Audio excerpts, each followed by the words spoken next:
When wild instinct intersects with human routine, the shift from normal to emergency can happen in seconds. Darkness, wind, food scent, and simple noise can pull animals toward the edge of our spaces, sometimes before anyone realizes they've created an attractant. In this documentary, we'll examine 6 encounters where timing, environment, and small choices aligned into real danger.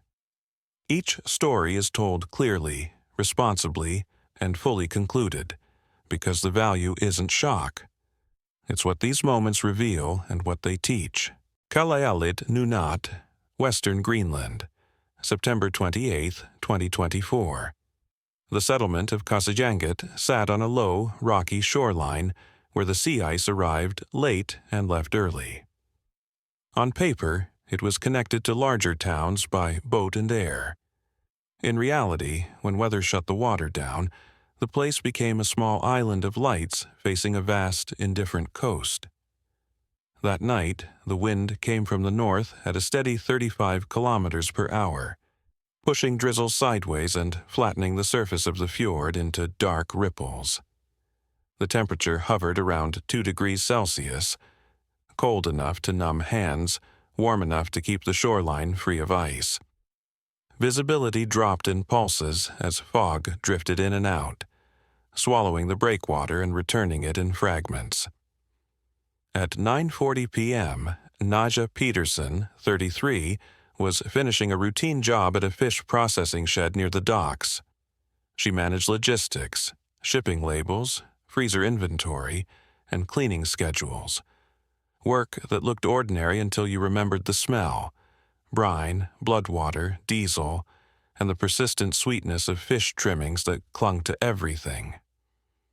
Inside the shed, 2 electric freezers hummed. Outside, a metal bin held the day's waste, waiting for the weekly pickup. It was supposed to be chained shut.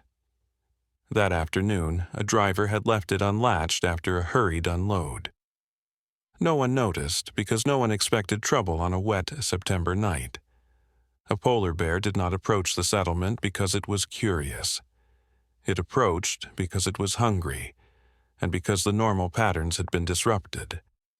The bear was an adult male, estimated later at roughly 360 kilograms. By late September, many bears still searched for sea ice that used to form earlier.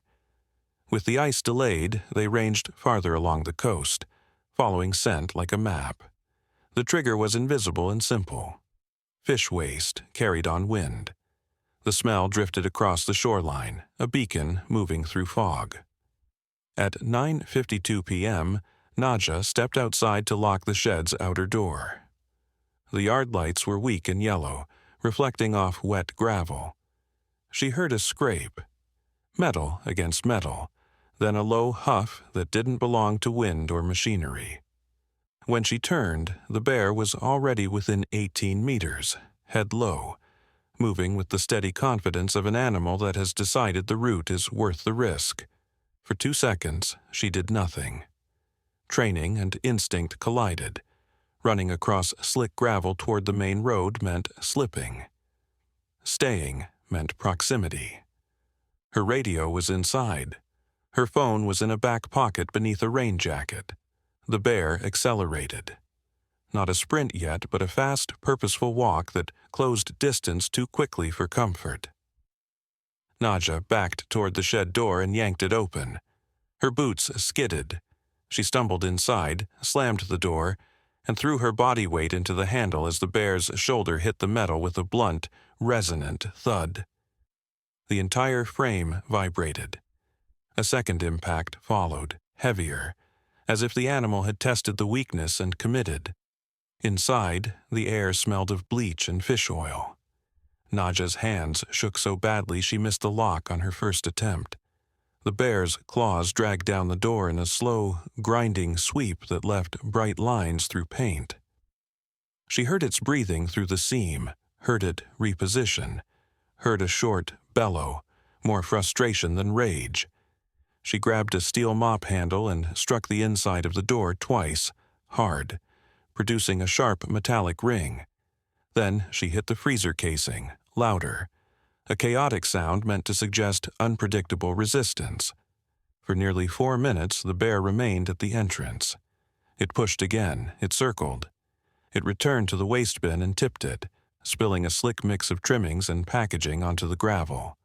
The sound of tearing plastic carried through the door like paper ripping close to the ear. At 9:58 p.m., Nadja managed to reach her radio on a shelf and called the settlement's night watch. Her voice was controlled but thin. The response was immediate but limited. 2 volunteers in reflective jackets and 1 police officer, arriving on foot from the community hall 600 meters away. They did not rush in close. They approached with distance and noise. Vehicle horn, flashlights, and a handheld air horn that cut through fog like a mechanical scream. At 10:07 p.m., the bear lifted its head from the spilled waste, paused, and assessed. It took several steps backward, then turned and moved toward the shoreline with a steady gait, leaving not in panic, but because the cost had risen. When it vanished into fog, the yard felt suddenly too quiet. Nadja remained inside for another 10 minutes, listening for the return of claws on metal. No one was physically injured, but investigators documented clear failures: unsecured waste, weak lighting, and a work site positioned directly on an animal travel corridor along the coast. The following week, the shed installed reinforced latches, relocated the waste bin into a locked cage, and added motion-activated floodlights that illuminated the entire yard in a harsh white wash. Nadja returned to work after 2 days off. Colleagues described her as normal, which was not the same as unchanged. She insisted on a strict end-of-shift checklist after that, because the lesson was not that polar bears are monsters. It was that hunger and scent can erase the boundary between out there and right here. In coastal Arctic communities, unsecured food waste and low visibility can convert a routine task into a high-risk encounter in minutes. The next incident unfolded far from sea fog and fish sheds, inside a controlled, human-built environment where people assumed a large predator could never appear. Transylvania, Romania, May 11, 2023. The resort outside Bușteni marketed itself as a gateway to the Carpathians: pine forest, clean air, and scenic trails. What guests saw was a neat line of cabins and a lit walkway. What surrounded it, beyond the last lamp, was a dense, steep forest with a healthy population of brown bears that had learned the economics of easy calories. May in the mountains brought a deceptive softness. Daytime temperatures reached 14 degrees Celsius, but nights still fell to 3 degrees Celsius. The forest held dampness in its understory, and at midnight the air smelled like wet needles and thawing soil. The moon was thin, and cloud cover made the darkness feel close. At 12:20 a.m., Andrei Dumitru, 41, the night maintenance supervisor, walked the cabin row to check a tripped breaker reported by a guest. He carried a small toolbox and a flashlight that had been dropped enough times to flicker when he moved. He was used to small problems: burst pipes, faulty heaters, raccoons, and garbage. The resort had bear-proof bins on paper, but in practice, guests left food in cars, on porches, and in open bags beside the main dumpster. Staff collected it when they could. In peak season, they didn't always keep up. A brown bear approached the resort that night because it had already done it before. The animal was an adult female, estimated around 190 kilograms, likely with older cubs nearby or recently separated, an age when defensive reactions remained sharp. Rangers later found fresh tracks near the tree line and evidence the bear had visited multiple times over the previous 2 weeks. The trigger was a predictable one: a dumpster lid left open, and a bag of leftover grilled meat thrown in late at night after a group celebration. At 12:28 a.m., Andrei reached the electrical box near cabin 12.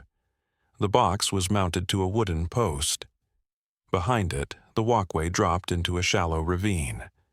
He heard a sound like heavy breathing and assumed it was wind funneling through the trees. Then his flashlight caught eyeshine, low, forward, and too close. The bear was within 10 meters, standing on all fours, head angled toward the dumpster area. Andre did what many people do when the brain is still catching up. He spoke. Not loud, just a startled, "Hey," as if addressing a stray dog. The bear moved forward, fast, and the distance collapsed. He stepped backward and his heel found nothing. The walkway ended. He went down hard into the ravine, landing on wet leaves and striking his ribs against a half-buried rock. The flashlight spun away, and the world became a dim wash of cabin lights above him and black forest beyond. The bear dropped into the ravine with a short, powerful hop. It did not maul in prolonged fashion. It swatted once, an explosive, defensive strike, then bit at Andre's left forearm as he raised it. The bite was quick, deep enough to tear clothing and puncture muscle, then released as the bear recoiled from the sudden human movement and the harsh cabin lights spilling down the slope. Andre screamed, less from pain than from the shock of how heavy and immediate the animal felt. He kicked, connected with fur, and heard the bear exhale, a sharp huff, before it turned its head toward the cabins again, distracted by noise as doors opened. 2 guests shouted from above. Another hit a car alarm with a key fob, and the honking detonated the quiet. Andre crawled up the slope using his uninjured arm, leaving smears of blood on wet leaves. The bear hesitated in the ravine, then climbed out the opposite side and moved toward the tree line at a brisk trot, disappearing into dark undergrowth. At 12:36 a.m., staff called emergency services and the local ranger unit. An ambulance reached the resort in 22 minutes on narrow mountain roads. Andre's injuries were treated as serious but survivable. Lacerations on the forearm requiring 26 stitches, bruised ribs, and a mild concussion from the fall. The official analysis was blunt.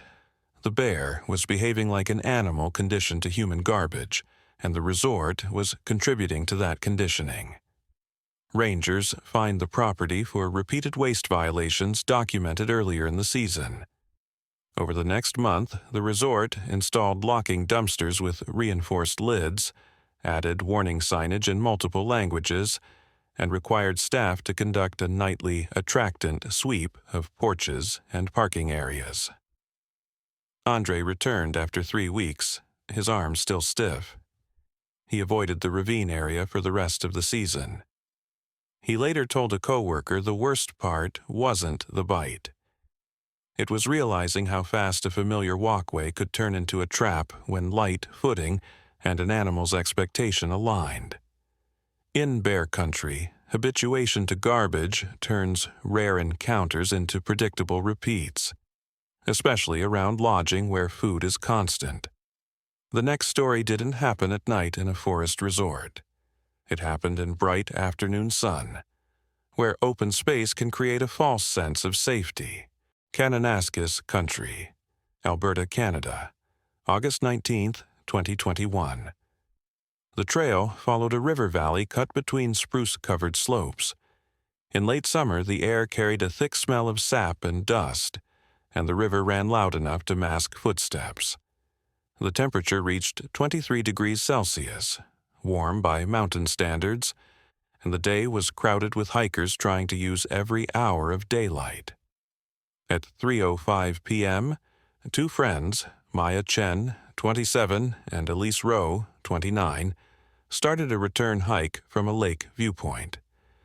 They were fit, prepared, and doing what people are told to do, moving in daylight, staying together, carrying bear spray.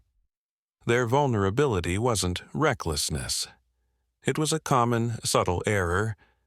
They had stopped earlier for lunch and stuffed food wrappers into an outer pocket of Maya's day pack, planning to throw them away at the trailhead. The pack still smelled of peanut butter and dried fruit. In calm air, a human might not notice. An animal does. A grizzly bear was in the valley that afternoon because it was feeding hard before fall.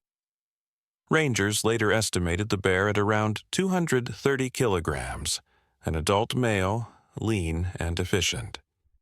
It had been seen earlier in the week near berry patches along the river, and it tolerated people at distance until it didn't. The trigger came from timing and masking noise. The hikers were walking beside fast water with a steady roar. Their conversation was soft, and the wind was at their backs. A bear moving in brush could approach closer before being detected. At 3:22 p.m., Maya noticed movement across the trail, brown fur and a gap between willows. The bear stepped out at approximately 25 meters, looked at them, then continued forward, angling toward the riverbank. For a moment, it seemed like a clean pass. Then the bear's head lifted. It inhaled. It turned toward the pack, toward the scent source. The escalation was measured in steps. The bear took 3 forward. Maya stopped. Elise whispered, "Spray," and already had her hand on the canister. The bear closed to 12 meters and then surged, not a full charge with teeth bared, but a fast, intimidating rush meant to force distance. The effect was the same. Maya stumbled backward, caught her heel on a root, and fell. The pack hit the ground with a soft thud that carried the food scent outward like an opened container. Elise did not wait. At approximately 8 meters, she deployed bear spray in a short burst, aiming low into the bear's path. The cloud caught the animal across the muzzle. The bear stopped so abruptly its front paws skidded in gravel. It shook its head hard, sneezed, and backed away. For 10 seconds it seemed finished. Then the wind shifted. The spray drifted back toward the hikers, burning their eyes and throat.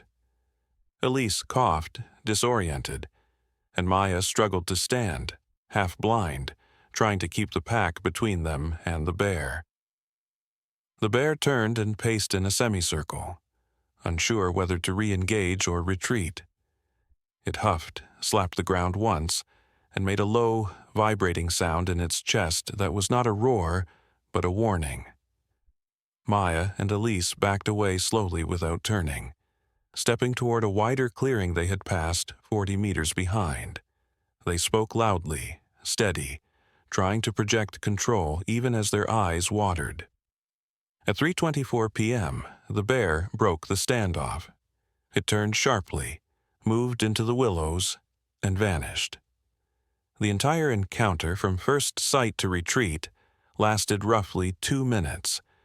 It felt longer because the brain counts seconds differently when it believes it might die.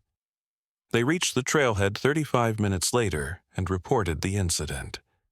Rangers temporarily closed the trail, posted an alert, and conducted a patrol sweep. They found fresh scat and crushed berry stems near the river, confirming the bear had been feeding in the corridor. Neither woman was injured beyond bruises from the fall and lingering chemical irritation from the spray. The psychological effect was more persistent. Maya described afterward a delayed tremor in her hands that returned for days whenever she heard rushing water. The official conclusion emphasized the role of scent management and noise. Rangers noted that even small food residues on outer pockets can become an attractant, and river noise can reduce detection distance dramatically. They recommended sealed bags for wrappers and deliberate noise-making in high vegetation corridors. In noisy terrain, a bear can be closer than you think, and even small food smells can become the deciding factor. The next encounter involved no trash bin and no hiking trail. It started with a locked gate, a work truck, and a predator that used the landscape like cover. Eastern Cape, South Africa, November 3, 2019. The fenced reserve was designed to separate wildlife from nearby farms, but fences don't erase instincts, they only redirect them. Inside the perimeter, thorn scrub and rolling grassland created long sight lines interrupted by sudden, dense cover. At dusk, the world flattened into silhouettes. At 5:50 p.m., the reserve's anti-poaching unit received a sensor alert from a remote section of fence line near a dry riverbed. The sun was dropping fast.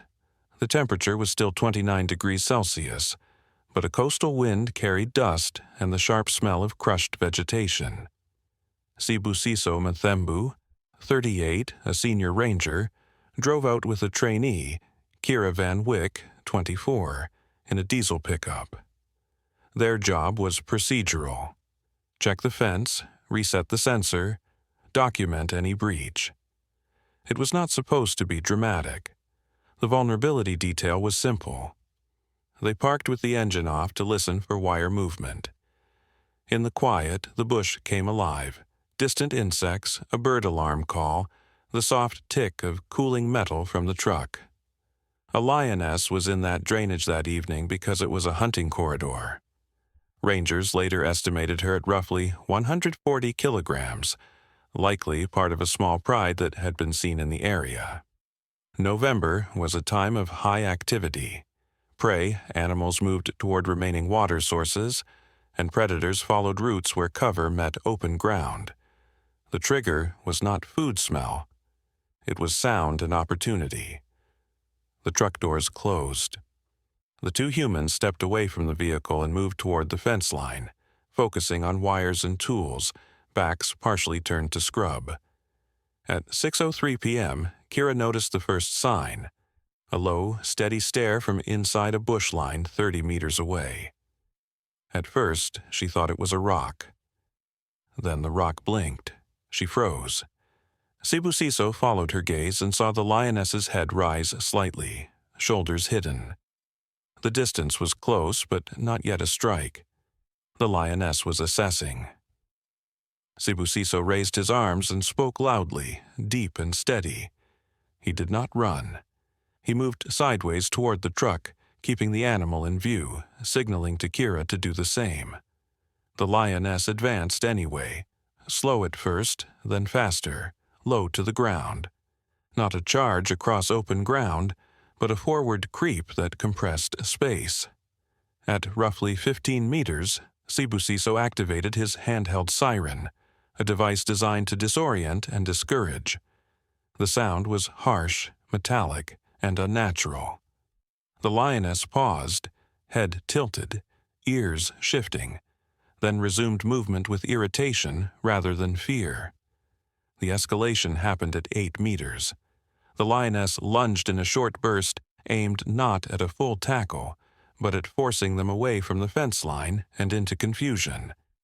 Sibusiso swung a long fence tool, a steel rod, not to strike the animal, but to create a moving barrier.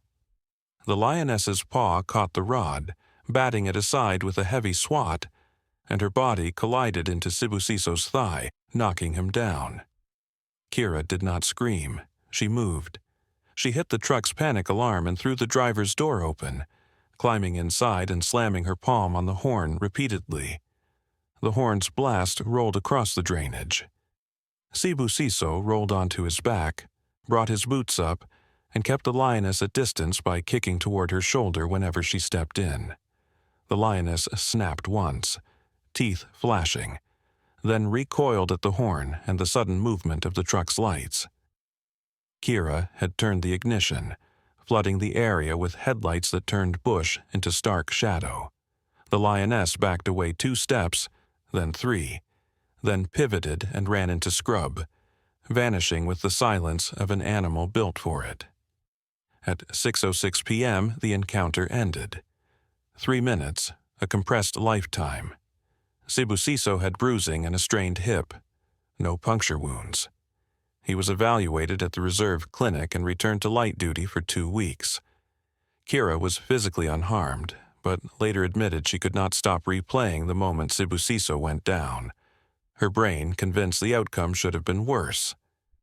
The official analysis emphasized that the pair had followed basic protocol, but dusk increased risk, and stopping the engine removed a key deterrent. The reserve updated policy. No fence checks after 5 p.m. in high predator zones unless accompanied by a second vehicle. They also adjusted sensor response routes to avoid the dry riverbed corridor at dusk. At dusk, predator corridors become active zones, and stopping a vehicle's noise can remove a critical buffer you didn't realize you had. The next story returns to colder places, where sound travels differently, and a predator can use white terrain as camouflage rather than concealment. Chukotka, Far Eastern Russia, March 6, 2018. The weather station sat on a low ridge above tundra that stretched to the sea. In March, the sun returned but did not bring warmth. The temperature at noon was -18 degrees Celsius, and wind drove fine snow across the ground like smoke. The station's generator produced a constant hum that staff learned to ignore, and the outside world felt distant in the way cold can make everything feel distant. At 2:10 p.m., meteorological technician Pavel Sorokin, 46, stepped outside to clear snow from an anemometer mast 40 meters from the main building. He wore insulated gloves and carried a metal ice scraper. The work was routine and necessary. Instrument failure could mean days of lost data. The vulnerability detail was his focus. He worked with his head down, listening to the wind and the scrape of metal on ice. The station was isolated. The nearest village was over 120 kilometers away. In a medical emergency, evacuation depended on weather. A polar bear approached in daylight because daylight didn't change its needs. Rangers later estimated the bear at around 400 kilograms, an adult male. It had likely been following the coastline for seals, but shifting ice and a recent storm had broken leads open and closed unpredictably, forcing the bear to travel more and spend more energy. The trigger was scent again, but not garbage. It was a seal oil storage barrel near the station's exterior shed, sealed, but leaking slightly at a cap thread. In sub-zero wind, scent can travel far in sharp, focused streams. At 2:16 p.m., Pavel felt something change before he saw it. The wind seemed to pause for half a second, and in that pause he heard a faint crunch that didn't match drifting snow. He looked up. The bear was already within 30 meters, moving in a straight line toward the shed. Its coat blended with the tundra, not invisible, but difficult to read against blowing snow. It didn't look frantic. It looked deliberate. Pavel backed toward the main building, but he was downwind and the bear's attention remained on the scent source.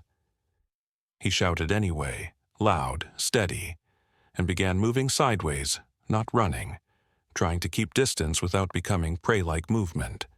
The bear shifted its head toward him and accelerated. The approach became a short, powerful rush. Pavel's boots slipped on wind-polished snow.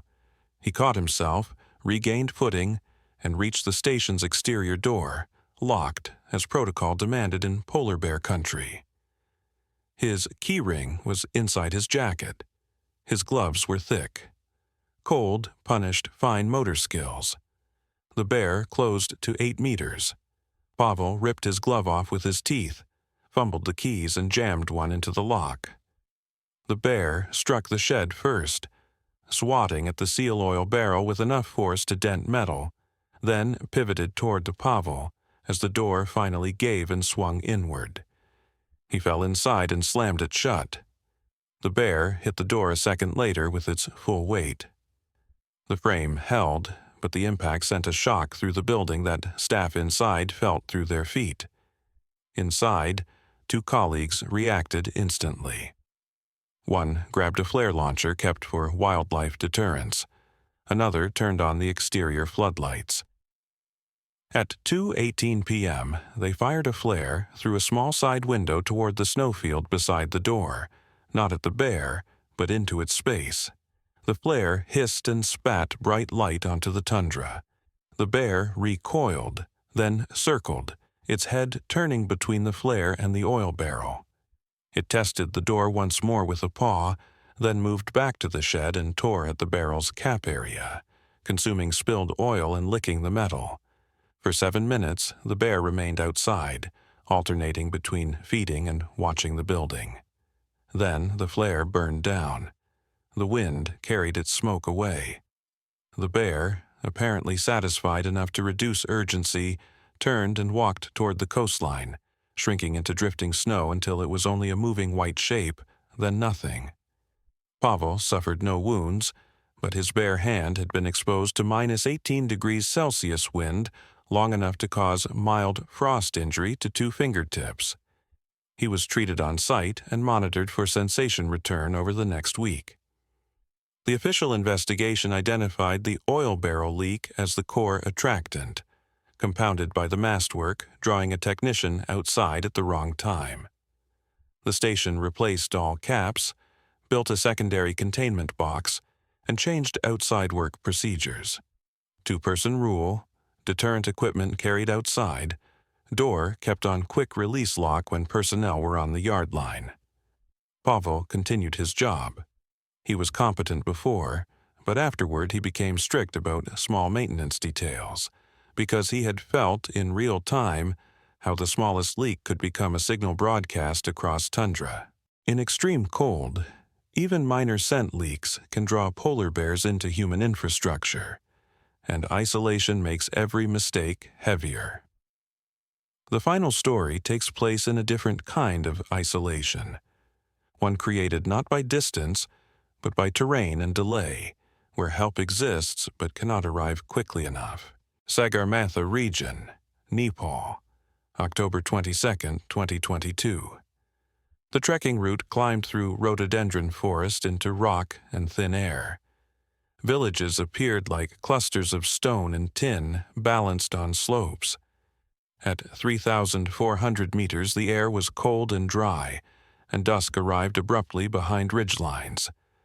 At 6:18 p.m., the small lodge at Forts had a generator running and a kitchen producing the smell of lentils, frying oil, and tea. Trekkers sat near a stove. Outside, a narrow path ran between lodge walls and a steep drop, bordered by stacked firewood and a low compost area. Tashi Sherpa, 32, worked as a lodge assistant, carrying water, organizing gear, and closing up the kitchen after guests ate. He had done this for years and understood mountain risk. He feared storms, falls, altitude sickness. Predators were not usually on his list. A snow leopard lived in those mountains, but sightings were rare. The animal avoided people. What changed that night was a combination of scarcity and opportunity.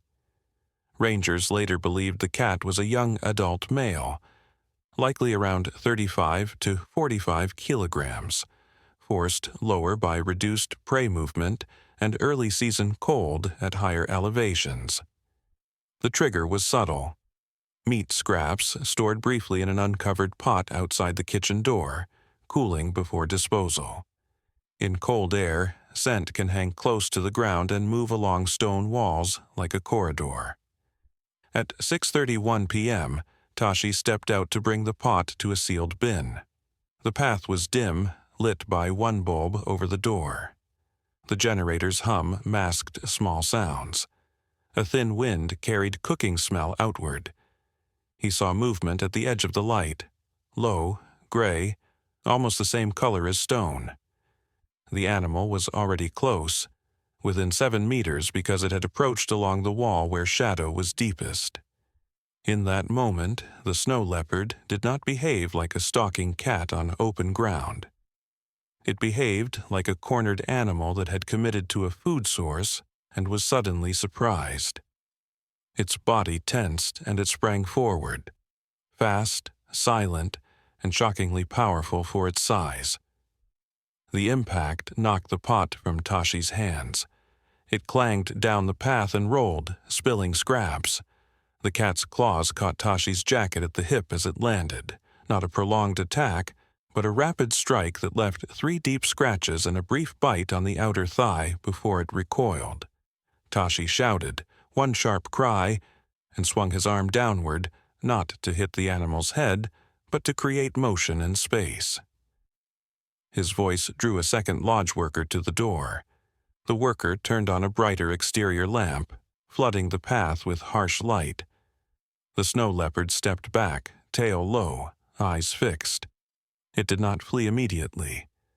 It looked at the spilled food, then at the humans, calculating. Tashi retreated into the doorway, keeping his footing, refusing to turn his back. The second worker grabbed a metal tray and struck it repeatedly, producing a sharp, echoing clang that bounced off stone walls. The sound was not natural in that place, and it broke the cat's confidence. At 6:32 p.m., the snow leopard bounded away along the wall, disappeared behind stacked firewood, and was gone into dark slope in 2 leaps, moving with the quiet efficiency that makes it so difficult to detect. Tashi's injuries were serious, but not life-threatening. The scratches required cleaning and antibiotics. The bite puncture, small but concerning, was treated as infection risk. The problem was time. The nearest clinic was hours away by foot, and helicopter evacuation depended on clear weather. A local health worker arrived within 35 minutes from a nearby village with a basic kit. The wounds were irrigated and bandaged. At first light the next morning, Tashi was escorted down trail to a larger clinic, arriving around 1:10 p.m. He recovered physically over 2 weeks, walking with stiffness for longer. The psychological effect lingered. Tashi reported increased startle response around the kitchen door, and he insisted on brighter lighting and stricter scrap handling. Lodge management responded by moving all food waste into sealed bins immediately and installing stronger exterior lights along the path. Wildlife officials later visited and found evidence of small prey decline in nearby slopes that season, likely pushing the cat closer to human activity. They did not attempt to capture the animal. Their recommendation focused on prevention: eliminate attractants, increase lighting, and reduce surprise encounters by keeping work areas clear and loud during dusk. Tashi returned to work because in mountain communities work is not optional, but he changed routines. Nothing cooled outside uncovered, and no one stepped onto that path alone after dark. Even elusive predators can enter human space when food scent and low light create a narrow, risky overlap. Across these 6 stories, the pattern is not mystery, it's mechanics. Attractants, waste, scraps, scent residue, pull animals toward human structures. Environmental conditions, fog, wind direction, river noise, dusk light, reduce warning and compress reaction time. And timing, night shifts, end-of-day checks, brief trips outside, puts people in the wrong place during the wrong minute. The practical lesson is not to fear wildlife. It's to respect how predictable the drivers can be. Secure food and waste. Assume scent travels farther than you think. Treat low visibility and loud environments as risk multipliers. And in remote areas, act like help will take longer than you want, because it usually will. These encounters were rare, but the overlap that caused them is not. It's preventable overlap. A door left unsecured, a wrapper left in an outer pocket, a vehicle turned off at dusk, a pot cooled outside for convenience. In wilderness-adjacent places, small habits are not small. They are signals.